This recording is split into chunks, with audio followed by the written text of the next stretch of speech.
ನಾಳೆಯಿಂದ ವಾಹನ ಸವಾರರಿಗೆ ಟೋಲ್ ಬರೆ ಎಲೆಕ್ಟ್ರಾನಿಕ್ ಸಿಟಿ ಹಾಗೂ ಅತ್ತಿಬೆಲೆ ಟೋಲ್ ಶುಲ್ಕವನ್ನು ಹೆಚ್ಚಳ ಮಾಡಲಾಗ್ತಾ ಇದೆ. ಹೊರ ರಾಜ್ಯಗಳ ಸಂಪರ್ಕ ರಸ್ತೆಗಳಲ್ಲಿ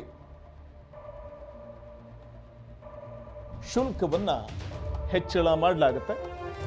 ಶುಲ್ಕ ಅಂದರೆ ಶುಲ್ಕ ಪರಿಷ್ಕರಣೆಯನ್ನು ಮಾಡುವಂಥ ಒಂದು ಪ್ರಕ್ರಿಯೆಗೆ ಇದೀಗ ಮುಂದಾಗಿರುವಂಥದ್ದು. ಹೊರ ರಾಜ್ಯಗಳ ಸಂಪರ್ಕ ರಸ್ತೆಗಳಲ್ಲಿ ಶುಲ್ಕ ಪರಿಷ್ಕರಣೆ ಮಾಡಲಾಗುತ್ತೆ. ವಾಹನ ಸವಾರರಿಗೆ ಇದು ಒಂದು ರೀತಿ ಶಾಕ್. ರಾಷ್ಟ್ರೀಯ ಹೆದ್ದಾರಿ ಪ್ರಾಧಿಕಾರ ಕೊಟ್ಟಂತಹ ಈ ಶಾಕ್ ಟೋಲ್ ಶುಲ್ಕ ಪರಿಷ್ಕರಣೆಯ ಒಂದು ಶಾಕ್ ಇದು. ಟೋಲ್ ಶುಲ್ಕ ಹೆಚ್ಚಳ ಹಿನ್ನೆಲೆಯಲ್ಲಿ ವಾಹನ ಸವಾರರಿಗೆ ದೊಡ್ಡ ಬರ ಇದು. ಸಗಟು ಸಾಗಾಣಿಕೆ ಸೂಚ್ಯಂಕದ ಆಧಾರದಲ್ಲಿ ಶುಲ್ಕ ಹೆಚ್ಚಳವಾಗುತ್ತೆ. ಟೋಲ್ ಶುಲ್ಕ ಹೆಚ್ಚಳ ಹಿನ್ನೆಲೆಯಲ್ಲಿ ವಾಹನ ಸವಾರರು ಬೇಸರವನ್ನು ಹೊರಹಾಕಿದ್ದಾರೆ.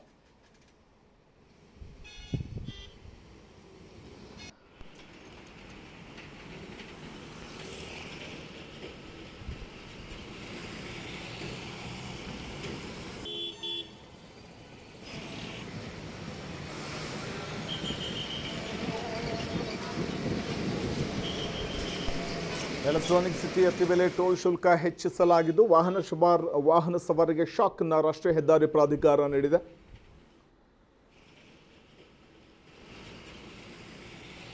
ನಾಳೆಯಿಂದಲೇ ವಾಹನ ಸವಾರರಿಗೆ ಟೋಲ್ ಬರೆ ಬೀಳಲಿದೆ. ರಾಷ್ಟ್ರೀಯ ಹೆದ್ದಾರಿ ಪ್ರಾಧಿಕಾರ ವಾಹನ ಸವಾರರಿಗೆ ಮೂಲಕ ಶಾಕ್ ಅನ್ನು ಕೊಟ್ಟಿದೆ.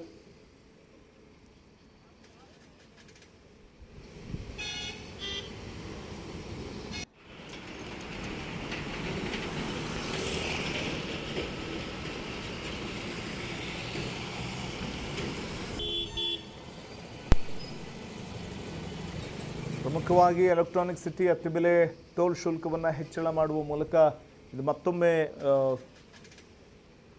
ಕೇಂದ್ರದ ವಿರುದ್ಧ ವಾಹನ ಸವಾರರು ತೀವ್ರ ಆಕ್ರೋಶವನ್ನು ಹೊರಹಾಕುವ ಸಾಧ್ಯತೆಗಳಿದೆ. ವಾಹನ ಸವಾರರು ಈಗಾಗಲೇ ಪೆಟ್ರೋಲ್ ಡೀಸೆಲ್ ಬೆಲೆ ಏರಿಕೆ, ಅಗತ್ಯ ವಸ್ತುಗಳ ಬೆಲೆ ಏರಿಕೆಯಿಂದ ಕಂಗಾಲಾಗಿರುವಂತಹ ಸಂದರ್ಭದಲ್ಲಿ ಈಗ ಟೋಲ್ ಶುಲ್ಕ ಕೂಡ ಹೆಚ್ಚಳ ಮಾಡಲಿಕ್ಕೆ ರಾಷ್ಟ್ರೀಯ ಹೆದ್ದಾರಿ ಪ್ರಾಧಿಕಾರ ಮುಂದಾಗಿರುವುದಕ್ಕೆ ತೀವ್ರ ಅಸಮಾಧಾನವನ್ನು ಹೊರಹಾಕುವಂಥ ಸಾಧ್ಯತೆಗಳು ಕೂಡ ಇದೆ.